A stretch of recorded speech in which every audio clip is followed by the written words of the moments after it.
Let's watch LCBS!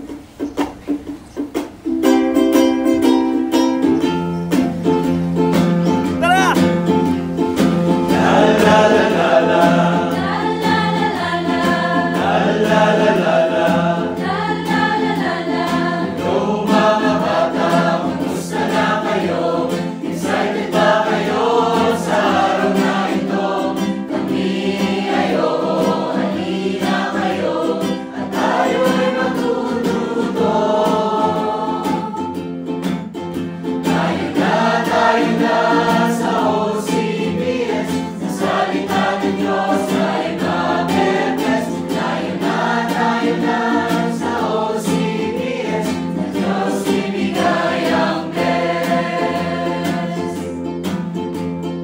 Awit manalangin, ang verse ay sa uluhin, ang magsikap sa iyong gawin. Lalong-lalo na, habang bata ka pa, si Kristo ay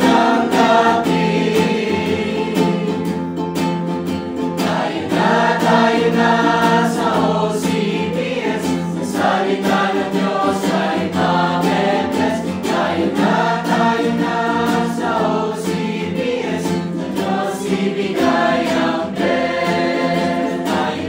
Tayo na sa OCBS, sa salita ng Diyos ay mabe-bless. Tayo na sa OCBS, sa Diyos ibigay ang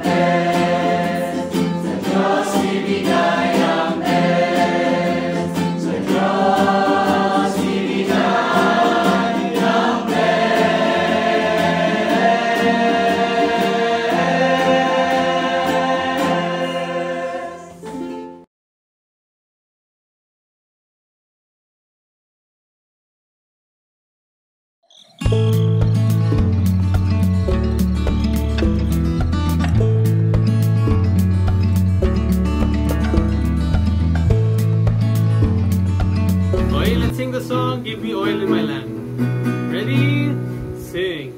Give me oil in my lamp, keep me burning. Give me oil in my lamp, I pray, hallelujah. Give me oil in my lamp, keep me burning, burning, burning. Keep me burning to the break of day. Sing a stanza, sing a stanza, sing a stanza to the King of Kings. Sing a stanza, sing a stanza, sing a stanza to the King of Kings. One more time. Give me oil in my lamp, keep me burning. Give me oil in my lamp, I pray, hallelujah. Give me oil in my lamp, keep me burning, burning, burning. Keep me burning to the break of day. Sing a stanza, sing a stanza, sing a stanza to the King of Kings. Sing a stanza, sing a stanza, sing a stanza to the King of Kings.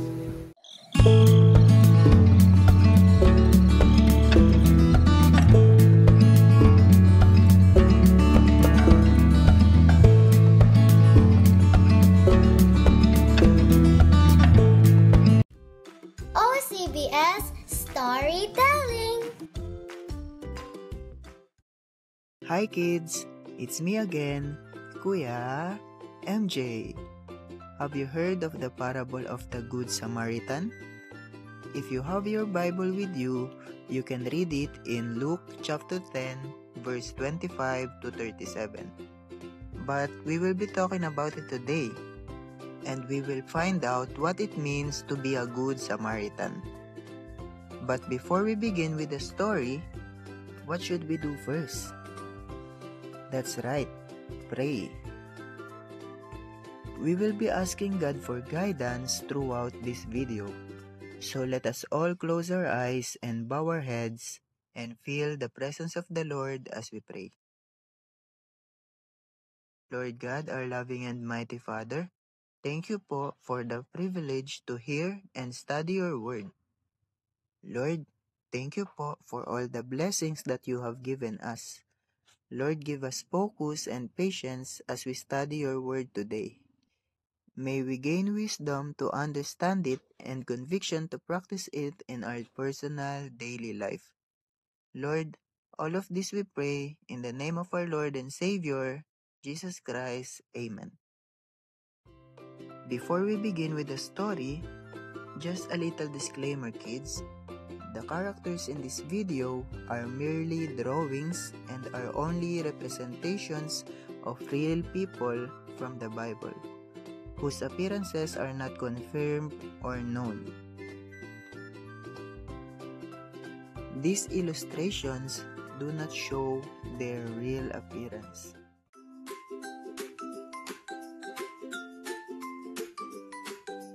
Apple, apple, red and sweet, a yummy snack. As Jesus was traveling to Jerusalem, where he would later be crucified, there was a lawyer, an expert in the law of Moses, or the Torah, who knew all the commandments, Jewish traditions, religious rules, or basically was a knowledgeable man in terms of the law of Moses during those days. While Jesus was on his way to Jerusalem, that lawyer stood up and tested Jesus. He asked, "Teacher, what should I do to have eternal life?" Then Jesus replied, "What is written in the law? How do you understand it?" Then the lawyer answered, "Love the Lord your God with all your heart, with all your soul, with all your strength, and with all your mind, and love your neighbor as yourself."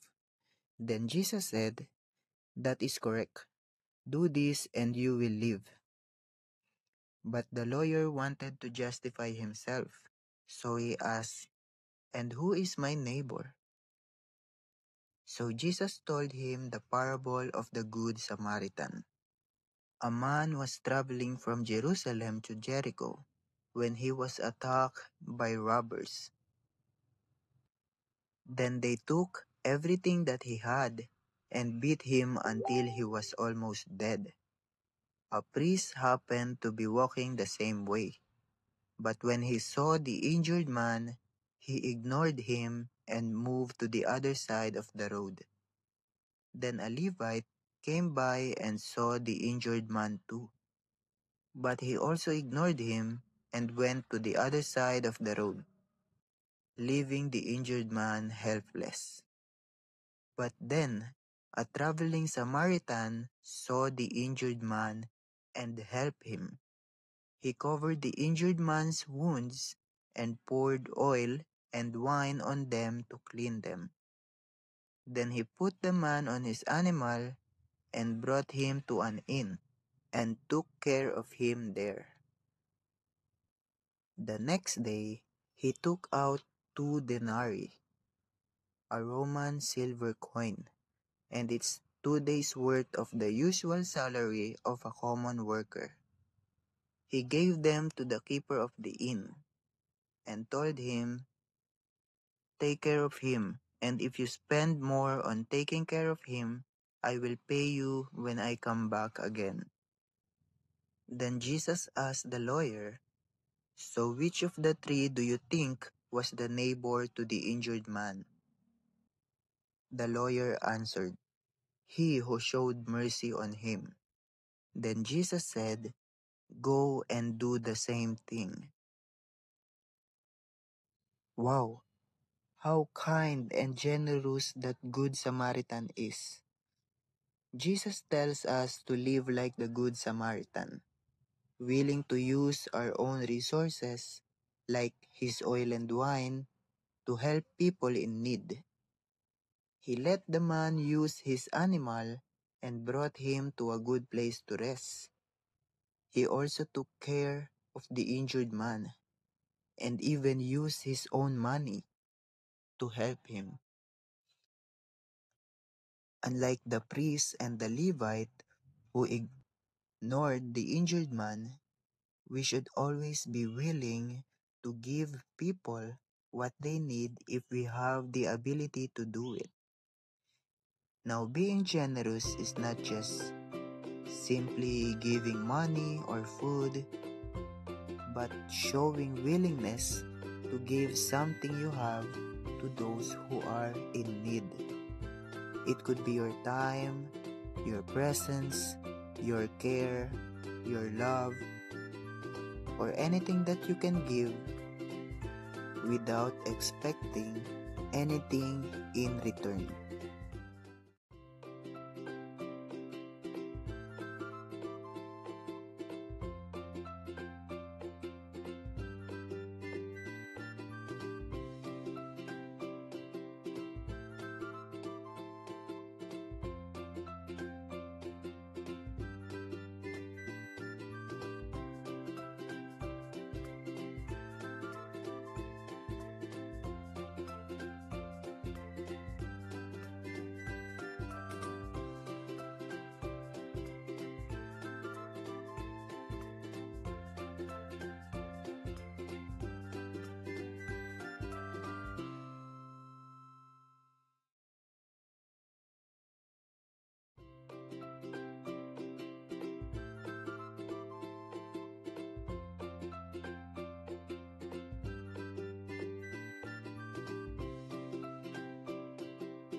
Sing the song, I've got joy.